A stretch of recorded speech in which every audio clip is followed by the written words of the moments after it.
It was simple, we thought, to take a few chromosomes, slice them up, and put them over there, and hey! Perfect human being. I'm still not sure what went wrong. Maybe a miscalculation? A misprocedure? Or maybe something beyond our control. Who knows? We, a few of my psychologist colleagues and I, were intrigued by human emotion, anger, despair, euphoria.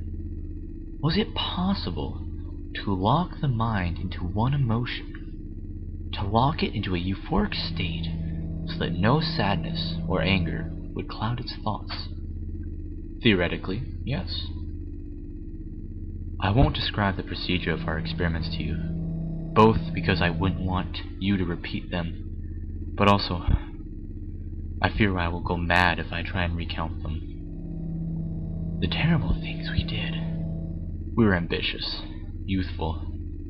Nothing could stop us, and no one could tell us we were wrong. All I will tell is that we got a hold of a few stem cells, nurtured them into fetuses, and tampered ever so slightly with the genetics. The experiment was called the Angel Man Project, and the goal was to create a being which felt only happiness. But something went wrong. Terribly wrong. Half of the test subjects died unexpectedly, without warning, without cause. The remaining half were mostly born hideously disordered. 3 are born, well, perfect, we thought. A human with a mental capability beyond any other due to its locked euphoric state. They were perfectly normal up to 18 months. That's when the first symptoms appeared. Lack of balance, trouble sleeping and eating, low responsiveness. We all panicked on the inside, of course, but on the outside, we remained calm and continued the project. We should have ended it there. We should have taken those damn subjects and euthanized them, burned them, and closed the lab. But we continued. Things only got worse. The subjects' movements became increasingly sporadic, and they still could not utter words, although they could laugh, and did so often, much too often. Not happy laughter, but quiet, almost nervous laughing, nearly constant.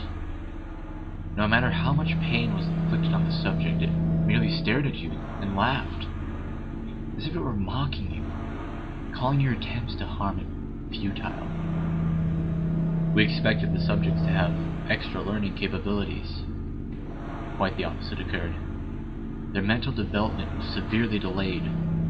They couldn't pay attention to something for more than a few minutes before lapsing into a laughing fit. But we continued, hoping that these symptoms would clear up as the children got older.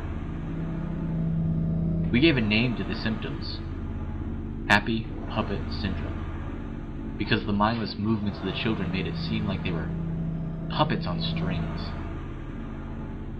5 years into the project, we realized there was no hope. We could no longer stand the incessant laughing of these children, as if they knew something we did not, as if some kind of joke passed between them. To look at a child and to see it twitch sporadically and laugh excessively is a haunting thing. 2 of my colleagues had already quit because they could not stand it. I never heard from them afterwards. They're most likely dead. The children have not talked for 5 years, only laughed their damn laughs. When we went to give them breakfast, they stared at us with those huge eyes, twitching, giggling, and saying nothing. We laid the meal in front of them and left. The meal was laced with toxins that would silently and painlessly kill the subjects. It was a painful thing to do, but it had to be done.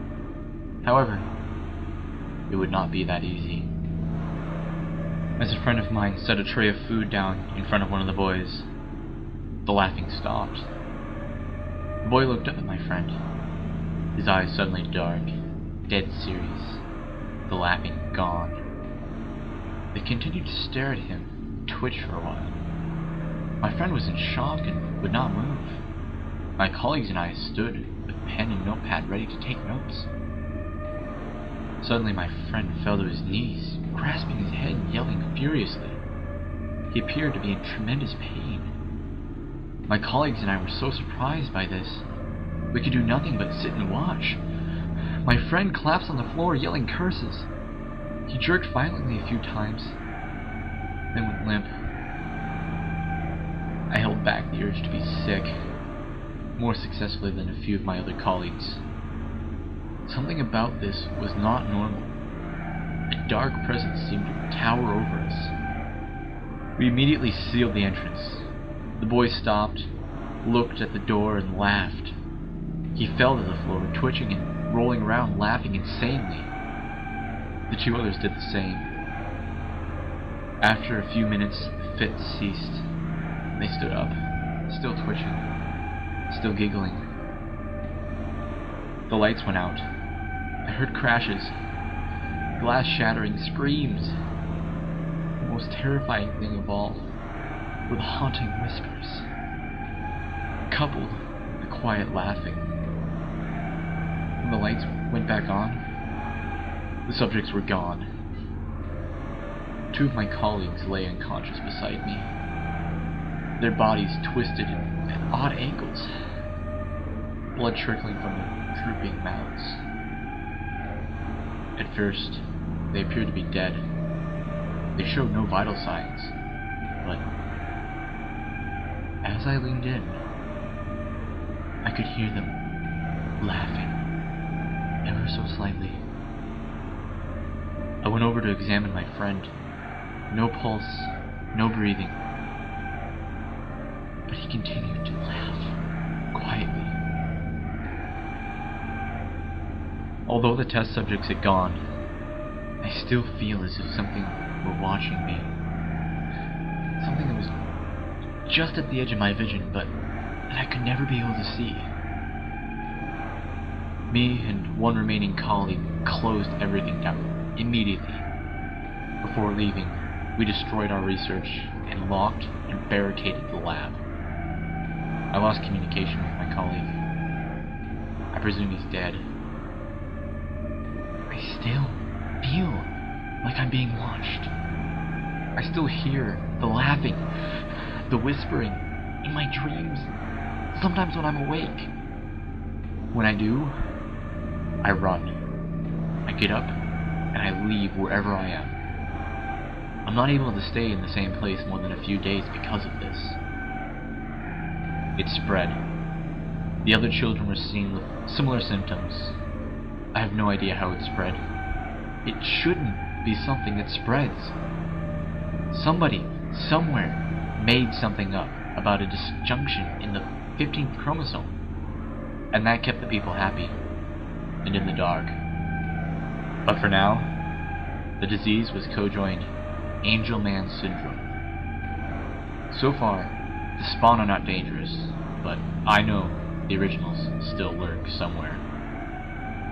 I know they are coming for me. I know they will find me. I accept this. It is what I get for attempting to tamper with nature. I leave this here as a warning. They're coming for you, too. They're coming for us all.